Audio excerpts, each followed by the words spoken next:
All right. So I'm going to be talking with you today. We're going to start off with the history of identification cards in general and go through an overview about influential corporations, how identification cards and driver's licenses became and how they ended, how they are today. We're going to talk about the Real ID Act, which is a very controversial subject, especially today, especially amongst the presidential candidates. We're going to talk a little bit about amateur ID manufacturing, and I'm going to try to do a quick demo. I was going to kind of like take someone from the audience and make them a new identification. I was actually going to give out new identifications for everybody, but I figured we'd have like a little bit of a problem if I did that. So what ended up happening is my printer that I took with me, the ink exploded on the airplane. So unfortunately, I made a quick printout.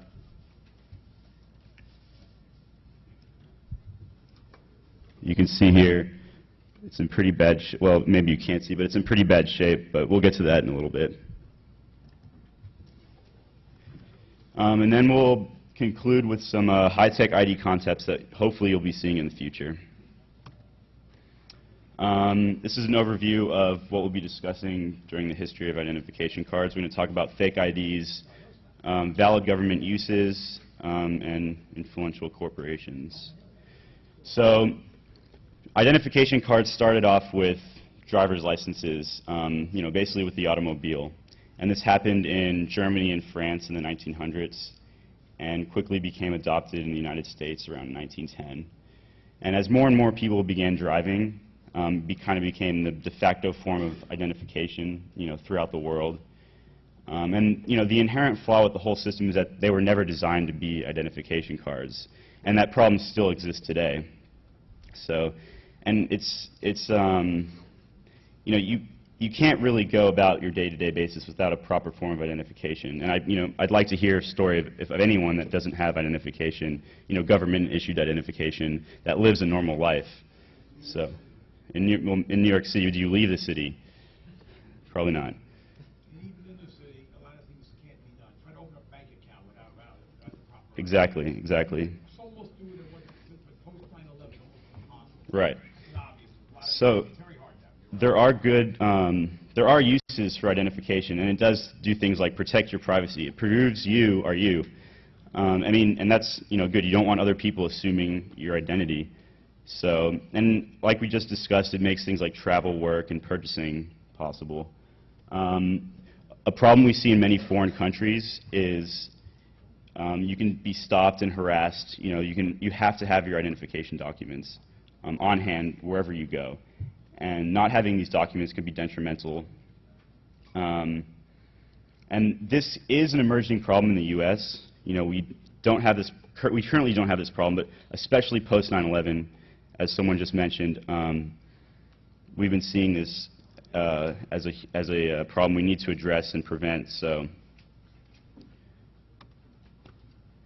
So we have been seeing fraudulent identification cards and penalties increasing, and this is mainly due to increased concerns with illegal immigration. Many of the what I believe has been scapegoats to the increased penalties have been, in response to 9/11, the enhanced concerns with terrorists obtaining realistic identification cards. If you're familiar with the terrorists obtaining identification cards during 9/11, they actually obtained legitimate documents through legitimate channels. They submitted fraudulent information through their local DPS or Department of Transportation. And, I don't think this is a good response to this type of activity, because if you're a terrorist and you're about to commit like some type of mass crime towards society, you're not going to worry that the penalty towards your driver's license just went from a Class C to a Class A misdemeanor when you're about to kill a few hundred people. So, and then there's the increased worries about underage drinking, and I personally don't think this is a very good way to solve this problem. People are going to drink if they want to drink. If obtaining a fraudulent identification has never been a problem. There's online retailers, and every once in a while the government will shut down an online retailer, and a new one will pop up within the next week. And those documents are pretty high quality. They're based overseas. Many of them are based in Canada. The laws in Canada are a way so that if you can't prove that a fake identification card is being used for illegal activity, then you can manufacture them. And we see this in British Columbia mainly. There's illegal identification card shops around town. You go in, you get your picture taken, and the identification cards look surprisingly similar to real identification cards or government-issued cards. There's fake ID rings, which mainly target the illegal immigration and illegal immigrants, and we see those getting shut down on a very large-scale basis because they're usually pretty open with their techniques. And then the biggest problem that we see that should not be a problem by any means and should be addressed immediately is the obtaining fraudulent identification cards through legitimate channels. So that's assuming the identity of a dead neighbor or a relative, and submitting these applications to your local Department of Transportation or DPS. A problem we probably won't ever be able to address is corrupt government employees, and there will be means to suppress this behavior, but it's something that will probably always be a problem. I've seen government employees charging upwards to $10,000 for a single driver's license, and with that kind of cash involved, you won't see that being stopped anytime soon. So this is a chart identifying how you would obtain a driver's license or identification card through your local Department of Transportation DPS. And none of this information is new. I imagine everyone's been through this process at least 10 times. If you don't have a Social Security number, a Social Security card, you apply for that through your Social Security Administration. If you're assuming the identity of another person, there's ways to get this card by presenting fraudulent information. And again, the same way through the Vital Records Office, getting birth certificates. So the point is that when you actually apply to the Department of Transportation, you can present illegitimate documents and obtain a authentic document with fraudulent information on it, your face and information. Now, the problem we see with most states in the United States is they do not validate the information with the breeder documents, or what they're called. The breeder documents are known as your Social Security card or your birth certificate. And they do not validate these documents with the Vital Records Office or the Social Security Administration. So they have no proof that you are who you are. What will happen is, what the states will do is they'll issue an identification card, and 6 months later they'll realize they issued someone an identification card that wasn't actually them. And by then it's too late because the person already has the card. So some influential organizations, we have Digimarc Corporation, which is like the Microsoft of the identification card industry, and they make about the 2/3 of the U.S. driver's licenses, which is a huge number. They're most likely going to make billions of dollars off the Real ID Act, and we'll go on to discuss that in a minute. They make 60 million identification documents per year, and they produce identification documents for over 25 countries, including both border countries, Canada and Mexico. So they pretty much own most of the world's industry. There's L1, I'm not too familiar with this company, and they produce somewhere between 1/3 of the rest of the U.S. driver's licenses. Now, if you go to your DPS or Department of Transportation office and they give you a driver's license on site right after getting your picture taken, then that means that the state individually produces their own driver's license. And these documents are usually the least secure and easily to reproduce illegally. There's the AAMVA, which is my favorite government organization, mainly because of the acronym. It stands for American Association of Motor Vehicle Administrators. Say that 10 times fast. It'll when the Real ID Act is implemented, it'll be kind of the main coordinator between the states. These are some of the other major players in the formulation of the Real ID Act, and these organizations will, be mainly affected by the act. So, you can pick your favorite acronym from the list. So, on to the Real ID Act. We're going to talk about the purpose, its legislative history, the outline standards and requirements, and the most interesting part is the controversy. So, its original purpose was to establish new standards for state-issued driver's licenses so that they can be used for federal purposes.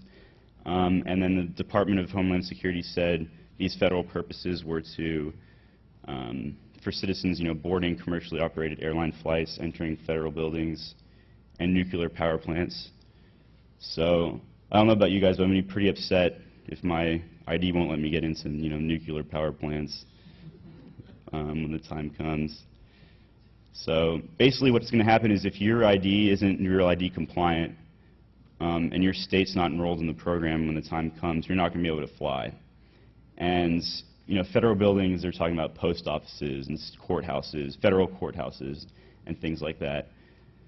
And I don't know how strict they are going to be with that, making the, I don't know, they're going to extend the time that you wait in the post office so they can, accept IDs. Sounds pretty ridiculous. Additionally, curbing fraud and other identification-related crimes, and most of all, the entire system is related around preventing illegal aliens from obtaining any federally recognized identification. Now, this is one of the main issues that we're seeing here. So, illegal aliens aren't going to be able to fly, send mail, go to court. It's going to be a big deal, and there's a lot of opponents to this issue, and a lot of proponents to this issue.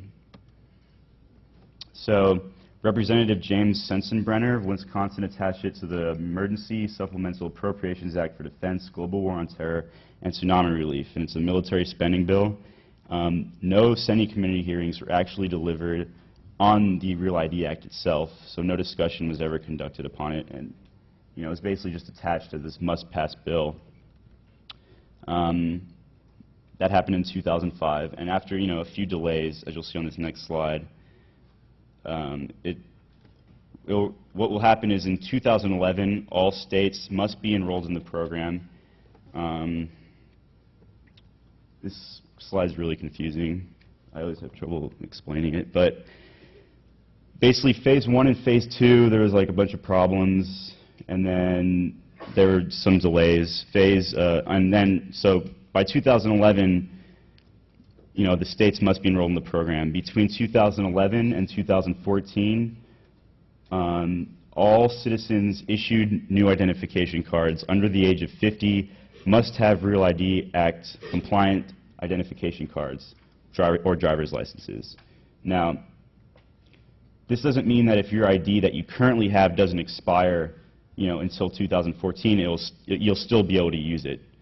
So, but after 2014, if your ID is not Real Act compliant, then you won't be able to fly, enter a government building.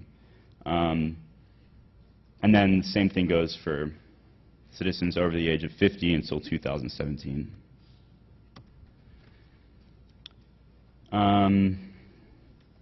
So the outline standards and requirements for the Real ID Act aren't much different than what the current standards are in most states, and this is kind of unfortunate. The things that are different are the fact that all databases from every Department of Transportation or DPS office in the United States must be linked together. So if someone applies for a driver's license in Texas, then in California they'll be able, the Texas office will be able to say, well, you already have a driver's license issued in California. Would you like us to make that inactive? And you'll say, well, no, I still live in California. I come to Texas in the summer, and they'll say, well, sorry, I can't issue 2 driver's licenses, And this is going to be a big problem because, the weakest link in the chain is going to be the thing that compromises the whole system. So if there's a security issue in Texas, and then someone might be able to have access to the entire system and everybody's driver's license or identification card information. Now, the data retention and storage outlines require that everybody's information be held on file for 15 years, meaning they'll scan in they'll scan your photo or non-photo ID onto file and your birth certificate, including your documentation of legal status, and they'll keep that on file for up to 15 years. So, and they'll include that in the database that will be accessed by every state. And most important of all, they will begin to validate breeder documents with the Social Security Administration and the other office that validates like birth certificates. I forgot what that was called. Anyways, their data requirements, this has also been a big issue. Included in every card must have a common machine-readable technology. So although every state may issue different cards with different designs, they all must have the same type of machine-readable technology, whether it be RFID or 2D barcode or 3D barcode. Was it 2D or 3D? 3D? Okay.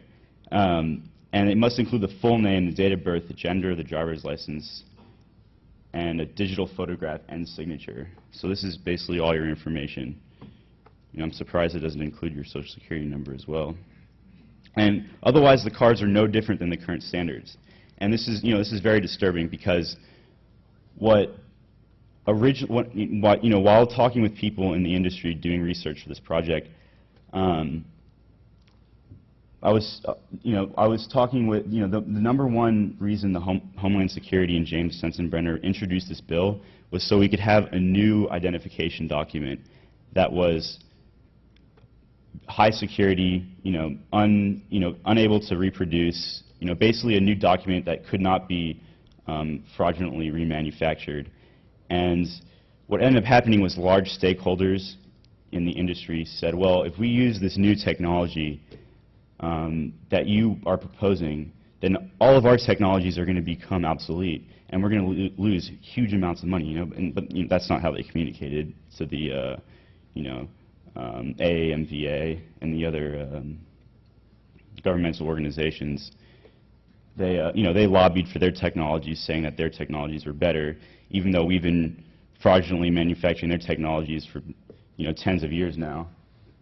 So what ended up happening is in the Real ID Act, they deleted all the requirements for a high security document and left them the way they are now. So now we have a less secure document and a bunch of other rules that may or may not make the system more secure. So it's really unfortunate that that had to happen. So now we have some controversy. We can see that many people, don't like this act at all. We have Barack Obama totally opposes it. Hillary Clinton wanted the law to be reviewed, whatever that means. Even Mike Huckabee said the law was a huge mistake. The ACLU says the Real ID Act would be abused by the private sector. And when they say this, they mean that the ID Act, when the common machine-readable technology that was going to be included in every ID could be abused by the private sector in a way that everywhere you go and every time you use your identification card, all your information can be stored. This can be your purchasing habits, your whereabouts, and people can start collecting data on you. And they say, this is a terrible idea. This is the beginning of the end, what they usually say, blah, blah, blah. And even many conservative groups, like the Gun Owners of America, oppose the act. They say, well, if something like this happens, then felons in other states won't be able to buy guns in our states, which is probably a good thing, right? Whatever. Elliot Spitzer backed the Real ID Act, but also wanted to give all illegal immigrants right to vote, so he's also pretty confused. But he represented a really good point. He wanted to treat driver's licenses independently from federally issued IDs. He wanted to give all citizens the right to drive for public safety reasons. He said these two things should be totally separate, and we shouldn't be bringing them together. This has been a problem since the beginning of time. Why are we continuing the problem? And many other states have adopted that idea as well, and they've begun to give all inhabitants of their states driver's licenses, although they're not federally recognized identification cards. So even though they have the right to drive in those states, they don't have the right to all the federal rights that the other citizens have by having this enhanced driver's license. So this act was completely unfunded, and many states are pissed.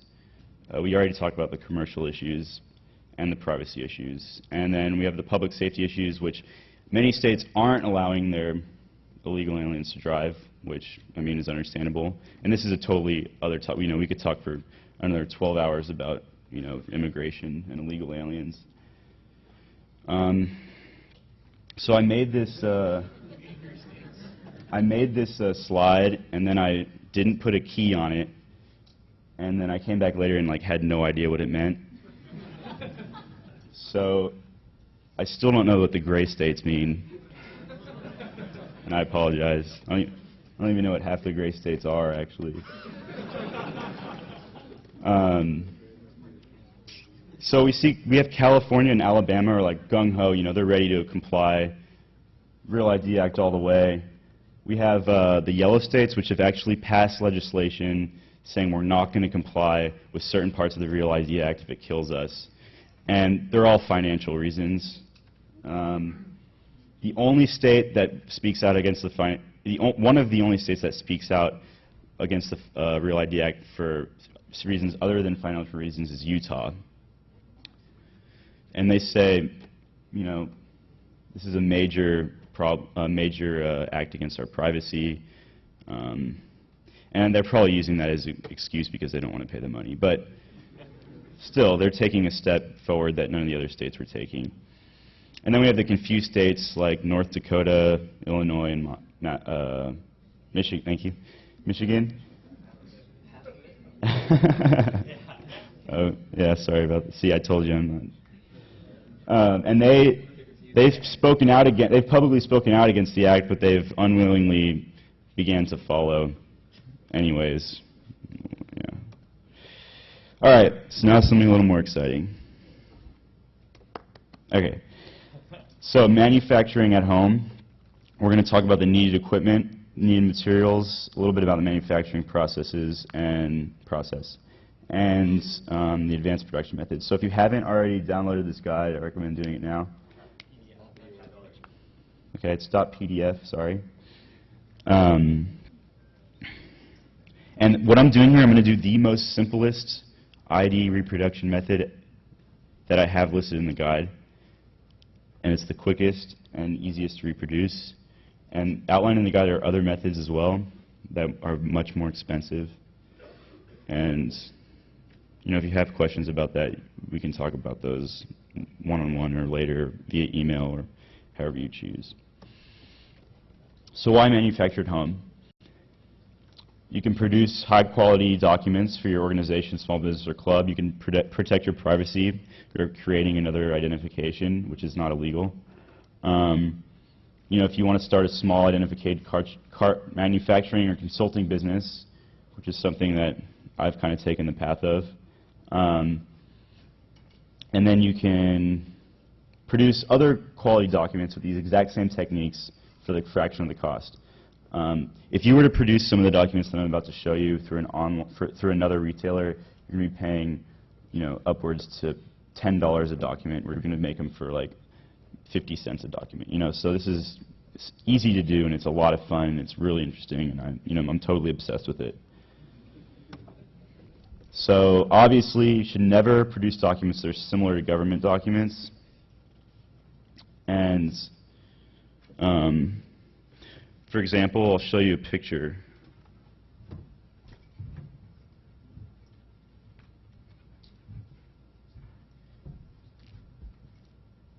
This is my driver's license. Yeah. And this is my membership card for Lock Sport International. And there's many differences between the two cards. But you can see there's enough differences between these two cards that I would never get in trouble, you know, for having a document that looks like a government document. So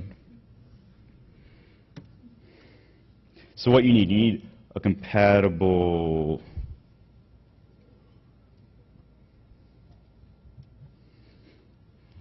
inkjet printer, a laminator, a die cutter, which we see here on the left. I don't know if anyone can see that. We'll probably be able to see when the lights go back on. A magnetic stripe encoder for encoding the stripe on the back of the card if you choose to use that technology.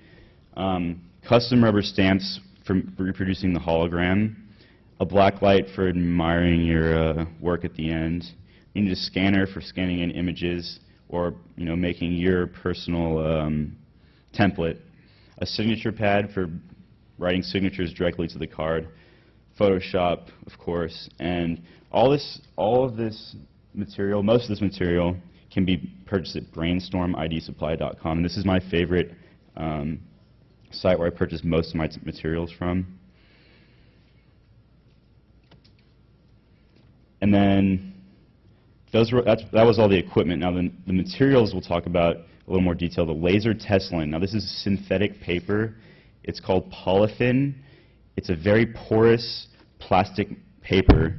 I have some up here. It just looks like normal paper, but it's very thick. It's opaque, and it's just another little fact. It's biodegradable, and it has superior adhesion qualities, meaning that it can adhere to the laminate material. Now, normal like laser paper or stock paper does not adhere to laminate.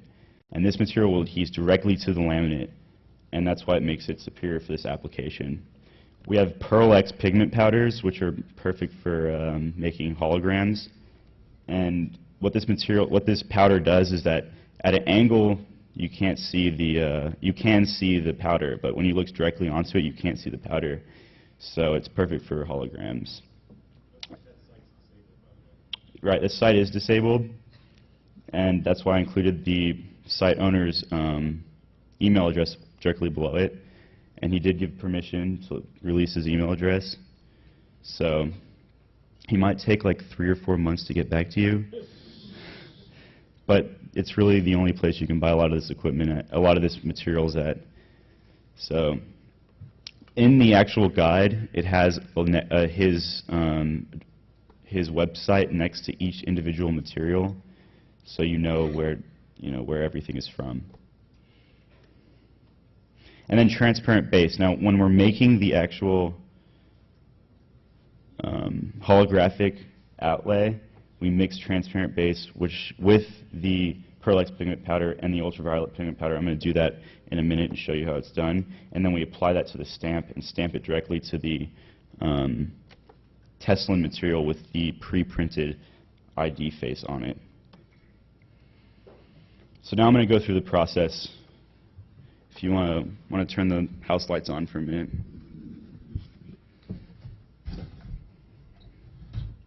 I'm going to go through this as quickly as possible. Thank you. So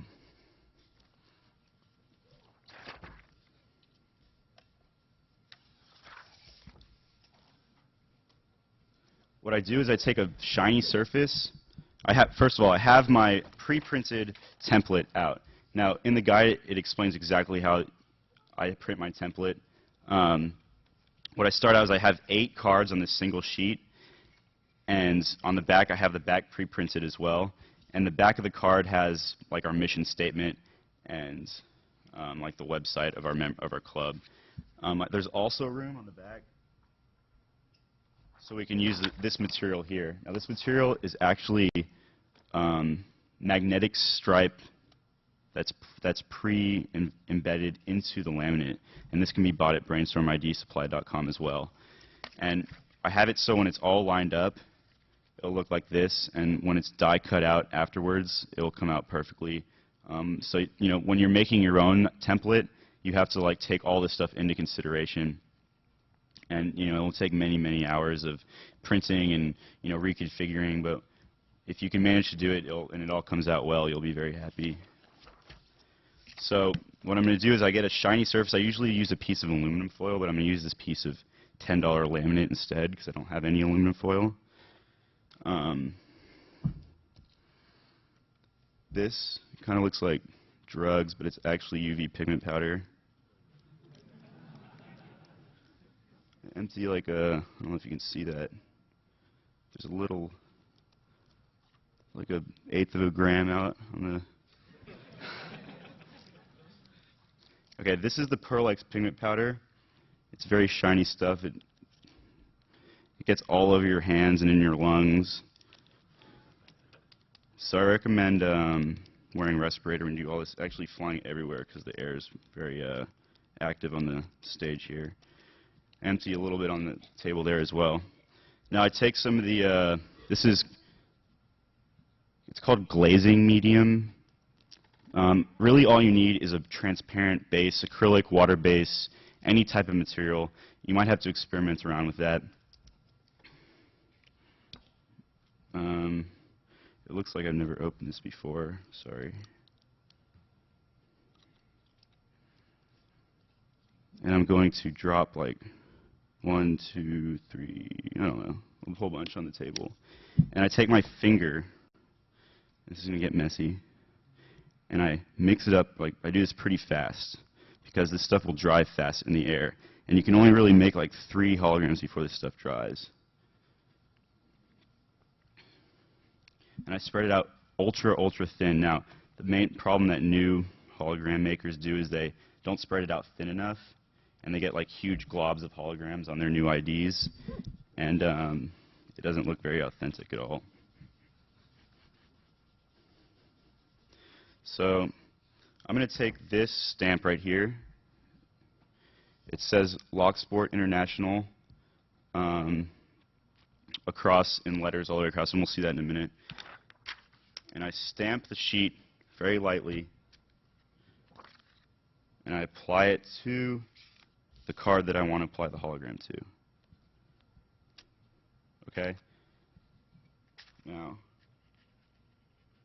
it's very, very light, and when you apply the laminate, you can see it better. Now, if you turn the house lights off, I can show you. Uh-oh.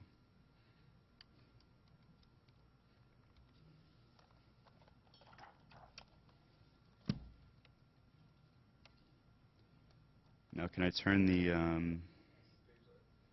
well, does this light turn off?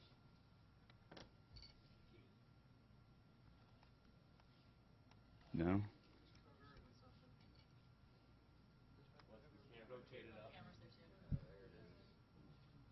Can you see it? Well, I mean, it's like goes all the way around.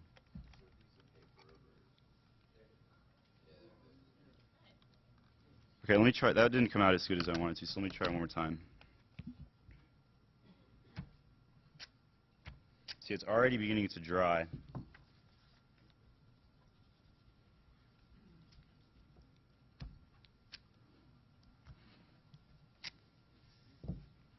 It's probably no way, huh?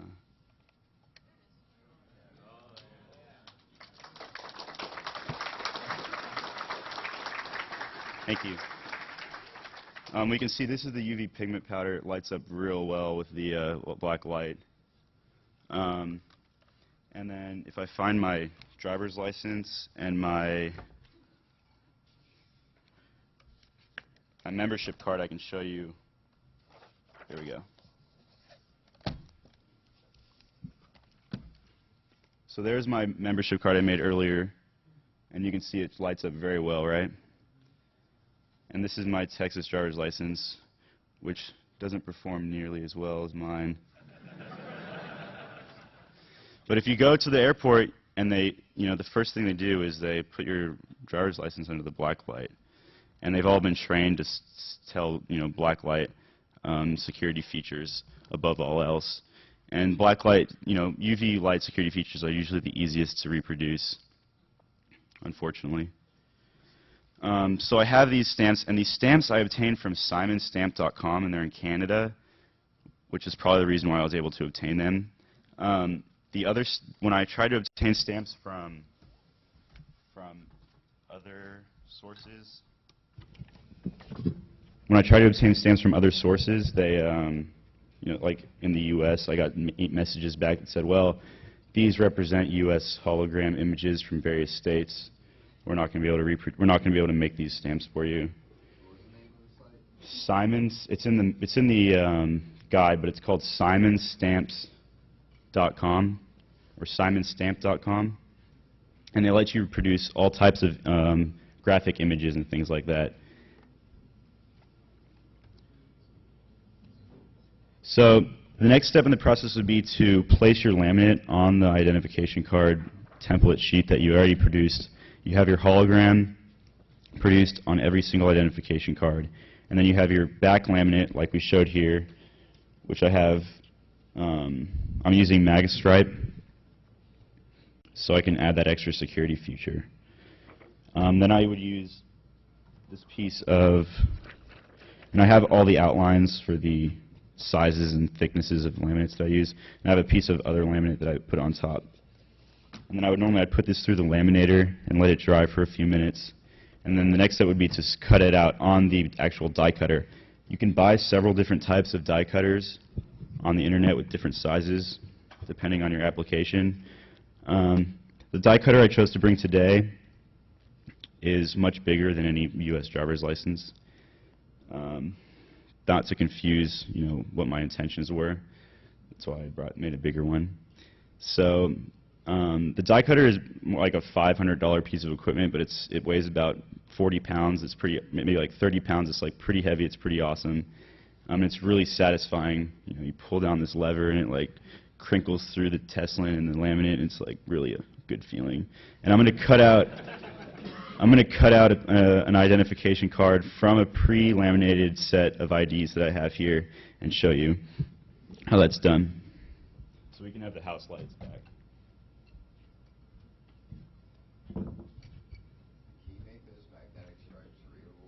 Yes, the magnetic stripes will read. They are fully writable on 3 different tracks with the proper equipment.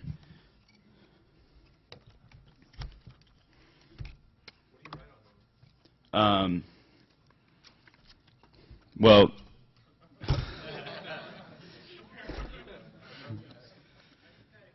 hypothetically, you could take your real driver's license and copy it over to your identification card and use that as a membership card.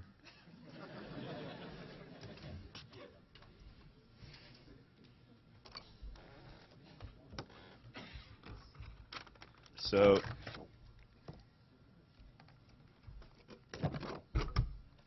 there we go. All right, let's see if I can do this backwards. So I have this is a laminated, pre-laminated. I put it in. I usually do it from the back because it's easier to see.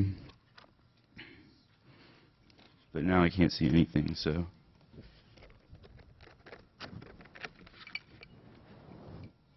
And I line everything up by sight. And it took me like 6 months to get really good at this. But now I can do like 100 cards in like 10 minutes.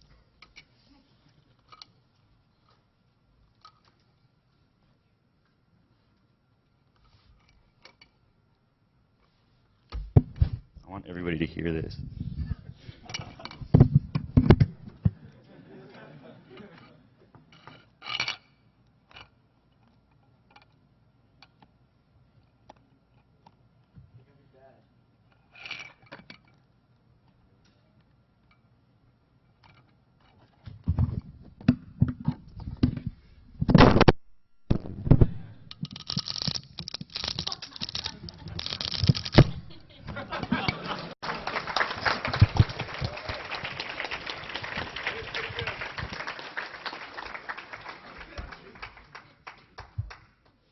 All right. All right, so that's you can see the Locksport logo that runs across the side. And in the back is the perfectly aligned mag stripe along with our membership creed. And this will go directly into a magstripe encoder. Some other things I just want to touch on are, this is a piece of Photo Easy. Well, you can't see it. This is a piece of Photo Easy. It's just for making screens. It's another way of making holograms. And you use the transparency. It says Loxford International. You put it out in the sun, and you can apply a transparent like screening material, and mix the Pearl X and the UV powder in there, and just rub it on the entire printer template. Okay, I think that's it for the demonstration for now.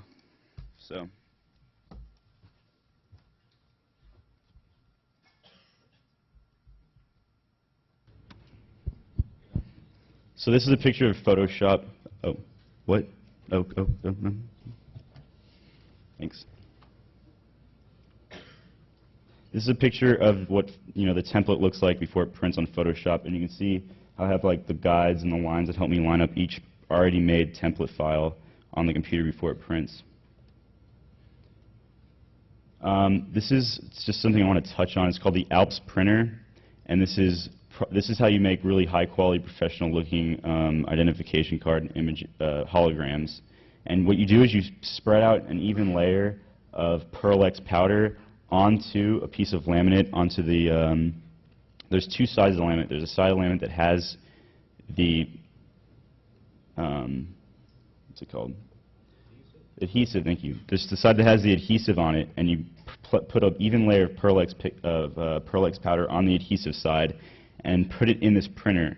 And the printer, what it does is it seals in the Pearl X powder in the areas that you want the hologram in only. And then you take the laminate out of the printer and you wash off the excess Pearl X.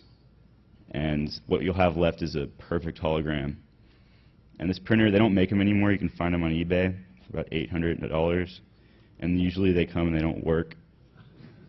And you'll have to buy a new one, and that one will come and it won't work. And then you'll sell it back on eBay, and then...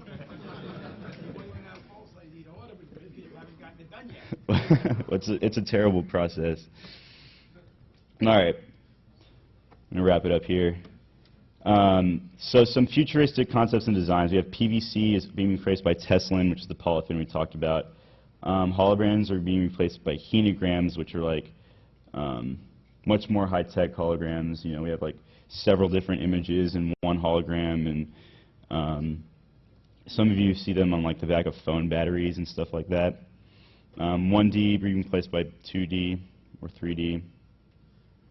Not sure what it is.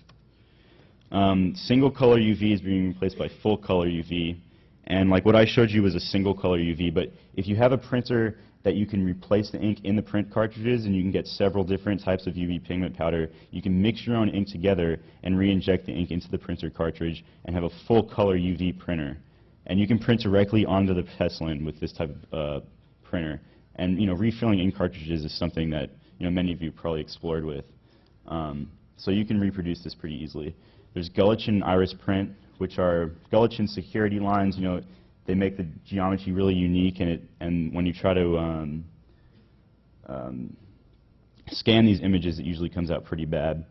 And then iris print is when the colors gradually change in a way that is impossible to reproduce on normal like residential printers. Some other pretty cool stuff is hidden images that are only available with decoding lenses that are available only to like government agencies and things like that. And you see on the left there's the picture of the black image, but with the decoding lens it turns red and has a special design. Optically variable ink, which is similar to the Pearl X material, and it changes colors with angles. There's infrared ink, which is nothing new. All right, so if you have a credit card, you can take it out and see it's probably a different color. The magnetic stripe is something other than black. It probably has something printed on, like Ultra Secure or like American Express or something. And it's like, like the blue American Express cards that have a blue magnetic stripe. And they can print their logos and stuff on there. And then there's microtext, which also isn't new, but is also extremely hard to replicate. So then there's probably the single coolest thing that I've ever discovered in the ID industry. When I was discovering this technology, I was talking to someone in the industry, and I was telling him the reason why it said team leader on the first page is because when I was calling people and talking with people, I said, my name's Doug, I'm from the University of Texas, I'm doing a project, we're doing an independent study group on identification card security.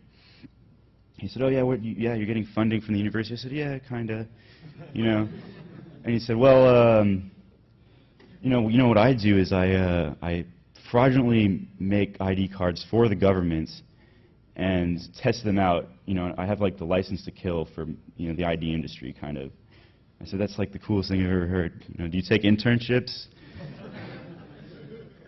So we talked for like an hour, and he's telling me about laser engraving, and then he starts, and I'll tell you about that in a minute. But he starts to tell me, he's like, so how do they make fake IDs in Texas? And I'm like, oh, I don't know anything about that.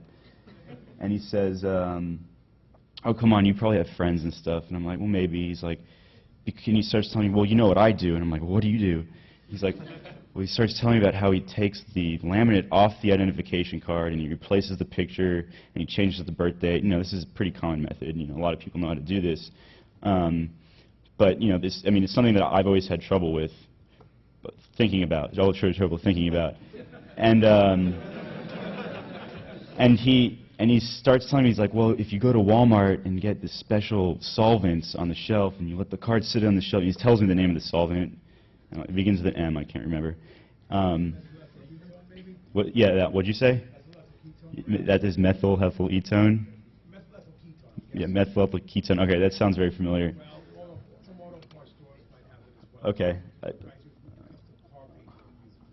Right, that sounds about right. And he just lets the ID sit in there for a while, and he's telling me all this stuff, and I'm like writing it all down. I'm like, yeah, this is awesome. And he's telling me, but the secret to the whole part, I'm like, is the glue that I use to put the adhesive back on, the laminate after I changed everything. So it adheses the laminate back to the Teslin afterwards. And I'm like, no, dude, you already told me the secret. I know how to put the laminate back on the ID. And there's like a pause, and he's like, wait a minute, I shouldn't be telling you any of this.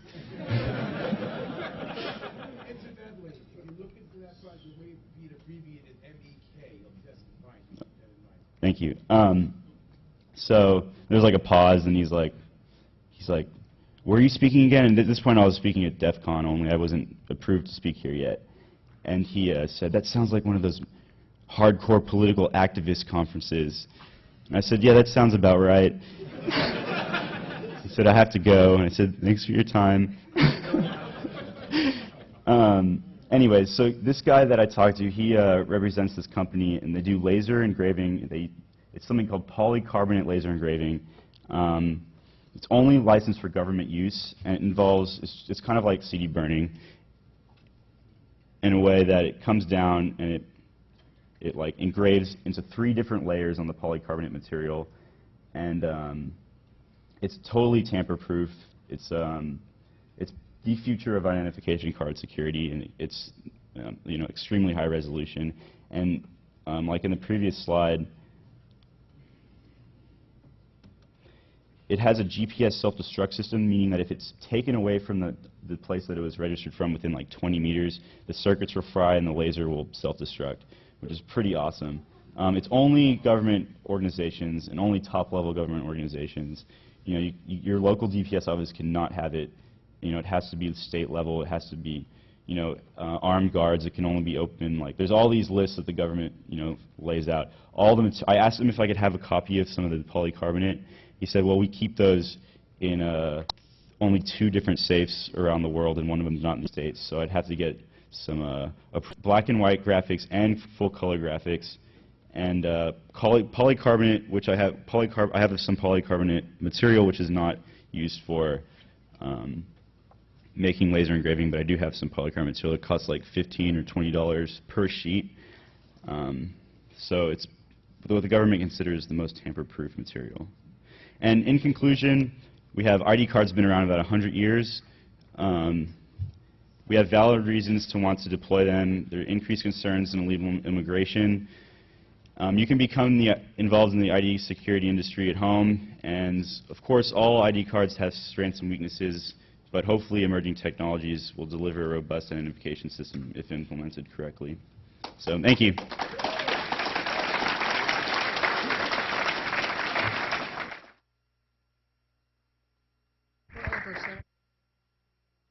Hello? We're over, so we don't really have time for questions. So if you just want to approach Doug, that should work just fine. Thank you. Thanks for coming. This is really cool.